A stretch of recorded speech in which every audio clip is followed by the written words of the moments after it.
नमस्कार, जनवार्तामध्ये आपल्या सगळ्यांचं स्वागत। सर्वप्रथम पाहूया ठळक बातम्या।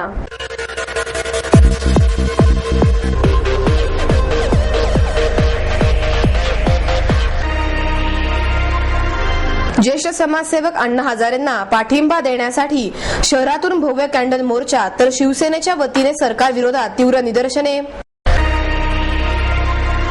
Rajiv Gandhi academy of E लर्निंगचे उद्घाटन मुख्यमंत्री पृथ्वीराज चव्हाण यांच्या हस्ते 21 ऑगस्टला होणार। आणि महाराष्ट्र विधिमंडळाची 75 वर्षे पूर्ण झाल्याच्या निमित्ताने पुण्यात विविध मंडळाचे एक दिवसीय अधिवेशन घ्यावे, आमदार डॉक्टर नीलम गोरे यांची पत्रकार परिषदेत मागणी। ज्येष्ठ समाजसेवक अण्णा हजारे यांना पाठिंबा देण्यासाठी शहरातून भव्य कॅन्डल मोर्चा काढण्यात आला, तर शिवसेनेच्या वतीने सरकार विरोधात तीव्र निदर्शने करण्यात आली। शहरातील विविध सामाजिक संस्था आणि संघटनेच्या वतीने बालगंधर्व रंगमंदिरापासून सारसबागेपर्यंत कॅन्डल मोर्चा काढण्यात आला। भूमाता ब्रिगेडच्या अध्यक्षा तृप्ता देसाई यांच्या नेतृत्वाखाली काढण्यात आलेल्या या मोर्चात लहानांपासून ज्येष्ठांपर्यंत सुमारे 1000 नागरिक सहभागी झाले होते। फर्ग्युसन, सप महाविद्यालय, मॉडर्न कॉलेज, गरवारे आदी विविध महाविद्यालये आणि शाळांमधील विद्यार्थीही या मोर्चामध्ये उत्साहाने सामील झाले। चेहऱ्यावर राष्ट्रध्वजाचे चित्र, एका हातात मेणबत्ती आणि दुसऱ्या हातात तिरंगा झेंडा घेऊन अनेक तरुण तरुणी मोर्चामध्ये सहभागी झाले। वारे काँग्रेस, अजब तेरा खेल, हसन अली को बेल, अन्ना को जेल, पैसा पैसा करती है, ये काँग्रेस लोकपाल से डरती है अशा घोषणाही देत होते। दुपारी बुधवार पेठेतील देवदासी महिलांनी अण्णांना पाठिंबा देण्यासाठी रॅलीचे आयोजनही केले। अन्ना हजारी सबके लिए लड़ रहा है, वो खुद के लिए नहीं है, सारा देश के लिए लड़ रहा है। अन्ना हजारी को न्याय चाहिए, भ्रष्टाचार ज्यादा हो रहा, इसके लिए यहाँ पे पूरा देवदासी महिला तृतीय पंथी लोग को मिलके अन्ना हजारी के साथ, हम अन्ना हजारी के साथ है, अन्ना हजारी के साथ हो, आगे बढ़ो, आगे बढ़ो। नाम बोलो। बी पन्ना गाब्रिएल तृतीय पंथी आशीर्वाद संस्था से आई हूँ मैं। अन्ना हजारी के लिए हम आगे, अन्ना हजारी आगे रहेंगे, हम उनके साथ ही रहेंगे। एक अन्ना हजारी को अंदर डाला, लाखों अन्ना हजारी का फायदा हो गए। जनलोकपाल बिलासाठी सुरू असलेल्या आंदोलनाला पाठिंबा देण्यासाठी मावळ गोळीबाराच्या निषेधार्थ शिवसेनेच्या वतीने डेक्कन जिमखाना येथील स्वातंत्र्यवीर सावरकर स्मारक येथे निदर्शने केली। यावेळी शिवसेनेच्या संपर्क प्रमुख आमदार डॉक्टर नीलम गोरे, आमदार चंद्रकांत मोकाटे, महादेव बाबर, शहर प्रमुख नाना वाडेकर, गटनेते श्याम देशपांडे, शहर प्रमुख प्रशांत बधे आदींसह शिवसैनिक यात सहभागी झाले होते। यावेळी बोलताना गोरे म्हणाल्या, जनलोकपाल विधेयकासाठी अण्णांनी सुरू केलेल्या आंदोलनास विद्यार्थी नागरिकांनी उत्स्फूर्त प्रतिसाद दिला आहे।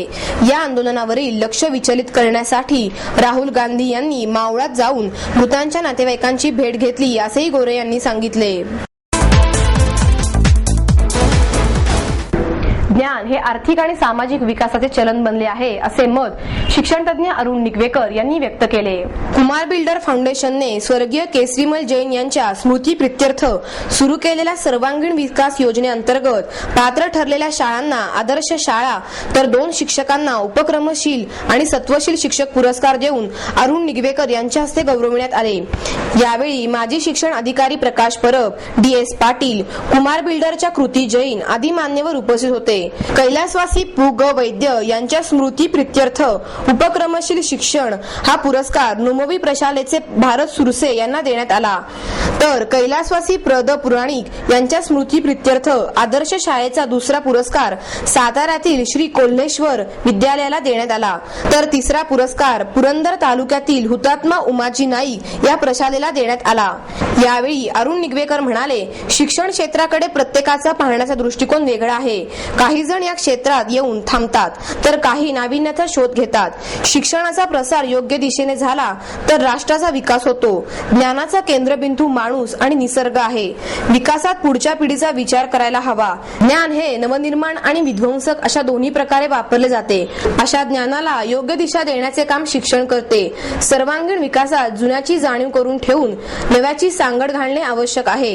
21व्या शतकात ज्ञान आणि शिक्षण जोपासले पाहिजे। निरक्षर पद्धतशीर विवेक बुद्धीचे काम शिक्षक करते. ज्ञानाला विवेकाची जोड मिळाल्यास त्याचे रूपांतर शहाणपणात होते. हे सर्व करण्यासाठी सर्वांगीण विकासाची गरज आहे. यावेळी पुढे बोलताना जैन म्हणाल्या, विद्यार्थ्यांची जडणघडण आणि सुरक्षित समाजाच्या बांधणीमधील शिक्षकांचे योगदान महत्वाचे आहे. लोकांना शिक्षित करून समाजाचा विकास साधण्याचा प्रयत्न करणाऱ्या तसेच चळवळीचा एक भाग झालेल्या सर्व विजेत्यांचे आणि सहभागी झालेल्यांचे मी अभिनंदन करते. Rajiv Gandhi academy of E लर्निंगचे उद्घाटन मुख्यमंत्री पृथ्वीराज चव्हाण यांच्या हस्ते 21 ऑगस्टला होणार आहे, अशी माहिती महापौर मोहनसिंग राजपाल आणि विरोधी पक्षनेता आबा बागुल यांनी पत्रकार परिषदेत दिली. सकाळी 10:30 वाजता होणाऱ्या या उद्घाटनाच्या कार्यक्रमाला उपमुख्यमंत्री अजित पवार, शालेय शिक्षण मंत्री राजेंद्र दर्डा, वनमंत्री पतंगराव कदम, सहकार मंत्री हर्षवर्धन पाटील हे कार्यक्रमाला उपस्थित राहणार आहे. बागुल म्हणाले, शाळा 15 जून पासूनच सुरू झाली आहे. नर्सरी ते 7वी पर्यंतच्या गरीब कुटुंबातील 900 विद्यार्थी येथे शिक्षण घेत आहेत. विनामूल्य असलेल्या या शाळेचा सर्व खर्च महापालिकेच्या वतीने करण्यात येत आहे. या शाळेत प्रवेश घेण्यासाठी सध्या 2000 विद्यार्थी प्रतीक्षेत आहेत. शाळेमध्ये अद्ययावत प्रयोगशाळा, विद्यार्थ्यांचे गणवेश धुण्यासाठी धुलाई केंद्र, संगणक कक्ष, ग्रंथालय, कॅन्टीन आदी सुविधा आहेत. अत्यंत आकर्षक रचना असलेल्या या शाळेमध्ये स्वयंचलित लिफ्ट असून 24 तास वीज पुरवठा सुरळीत राहावा यासाठी जनरेटरची व्यवस्था केली आहे. विद्यार्थी साधारणपणे 10 तास शाळेतच राहणार असल्याने त्यांना नाश्ता, दूध आणि जेवणाची सुविधा उपलब्ध करून देण्यात आली आहे. महापालिकेच्या शाळांतील शिक्षकांची येथे नियुक्ती केली असून त्यांना प्रशिक्षण देण्यात आले आहे. या शाळेतील विद्यार्थ्याच्या पालकांना संध्याकाळी 6 ते 8 वेळेत ई लर्निंगचे प्रशिक्षण देण्यात येत आहे, जेणेकरून विद्यार्थ्यांचा अभ्यास घेणे त्यांना सहज शक्य होईल. या उपक्रमासाठी सेवाभावी शिक्षकांचे सहकार्य लाभत आहे. या वास्तूचा पुरेपूर उपयोग करण्याच्या दृष्टीने या ठिकाणी महापालिकेच्या शाळांतील शिक्षकांसाठी ट्रेनिंग सेंटर तसेच स्पर्धा परीक्षा मार्गदर्शन केंद्र लवकर सुरू करण्यात येणार असल्याचे बागुल यांनी सांगितले.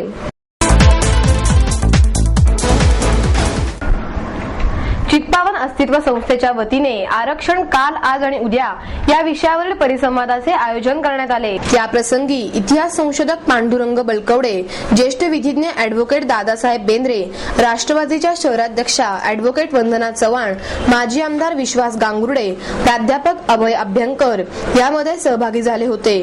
संस्थेचे अध्यक्ष देवव्रत बापट, अभिनेते राहुल सोलापूरकर यावेळी उपस्थित होते. अॅडव्होकेट बेंद्रे म्हणाले, राष्ट्रीय एकात्मतेसाठी घटनेने आरक्षण लागू केले. यावेळी मागासवर्गाला सुधारण्याची संधी निर्माण झाली, मात्र आरक्षणाची योग्य अंमलबजावणी झाली नाही तर त्याचा दुरुपयोगही झाला. पुढे बोलताना बलकवडे म्हणाल्या, आरक्षण हा शब्द 19व्या शतकात अस्तित्वात आला, मात्र त्यापूर्वी छत्रपती शिवाजी महाराजांनी समाजातील आर्थिकदृष्ट्या मागासवर्गाला काही विशेष सवलती दिल्या होत्या. जातींना त्या नव्हत्या, मात्र विविध जातींना त्या गुणानुसार सामावून घेण्यात आल्या. ॲडव्होकेट चव्हाण बोलताना म्हणाल्या, समाजातील विविध बदलांसाठी महिलांनी महत्त्वाचे योगदान दिले आहे. त्यांना मिळणाऱ्या आरक्षणामुळे महिलांशी संबंधित प्रश्न सोडवण्यास मदत होणार आहे. आयुर्वेदिक पद्धतीने संपूर्ण शारीरिक चिकित्सा होणाऱ्या 7R आयुर्वेद स्पाचे उद्घाटन आमदार विनायक निमण यांच्या हस्ते करण्यात आले. पुण्यातील बावधन परिसरात रवींद्र मते आणि डॉक्टर संदीप गंधाले यांनी सर्व सोयी सुविधांनी सुसज्ज असलेले हे आयुर्वेदिक स्पा सुरू केले आहे. उद्घाटनावेळी रवींद्र मते, डॉक्टर संदीप गंधाले, बावधनचे माजी सरपंच आणि व्यापारी संघटना अध्यक्ष दिलीप वेडे पाटील यांच्यासह अनेक नागरिक उपस्थित होते. स्वतः रिअल इस्टेटच्या व्यवसायात असताना या क्षेत्रात कसे उतरलात असे विचारले असता रवींद्र मते म्हणाले, खरं तर मला वैद्यकीय क्षेत्राची पार्श्वभूमी आहे, परंतु अनेक वर्ष रिअल इस्टेटच्या क्षेत्रात काम करूनही वैद्यकीय क्षेत्रात काहीतरी करण्याची इच्छा असल्याने मी माझ्या डॉक्टर मित्राच्या साथीने हा व्यवसाय सुरू केला आहे. नागरिकांना उत्तमोत्तम सेवा देण्याचा आमचा मानस असून प्रत्येक ग्राहकाच्या शारीरिक तपासण्या करूनच त्यांना उपयुक्त असणारे ट्रीटमेंट आम्ही येथे देणार आहोत.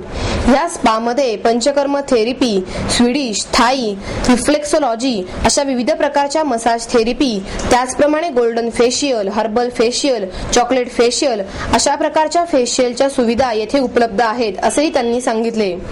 डॉक्टर गंधाले म्हणाले, आम्ही देऊ करत असलेल्या या थेरपीज आतापर्यंत फक्त 5 स्टार हॉटेल्स आणि उच्चभ्रू स्पा मध्येच उपलब्ध होत्या. त्यामुळे साहजिकच या महागड्या असल्याने फक्त काही वर्गांपुरताच त्या मर्यादित होत्या.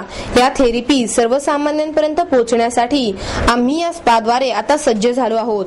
सर्वांना परवडणारे दर आम्ही ठेवल्यामुळे आता कोणीही या उपयुक्त थेरपीचा लाभ घेऊ शकतो असेही त्यांनी नमूद केले. सर्व थरातील नागरिकांच्या स्वास्थ्यासाठी अत्यंत उपयुक्त असणाऱ्या या थेरपीचे स्पा सुरू केल्याबद्दल आमदार निमण यांनी मते आणि डॉक्टर गंधाले यांचे मनपूर्वक अभिनंदन केले.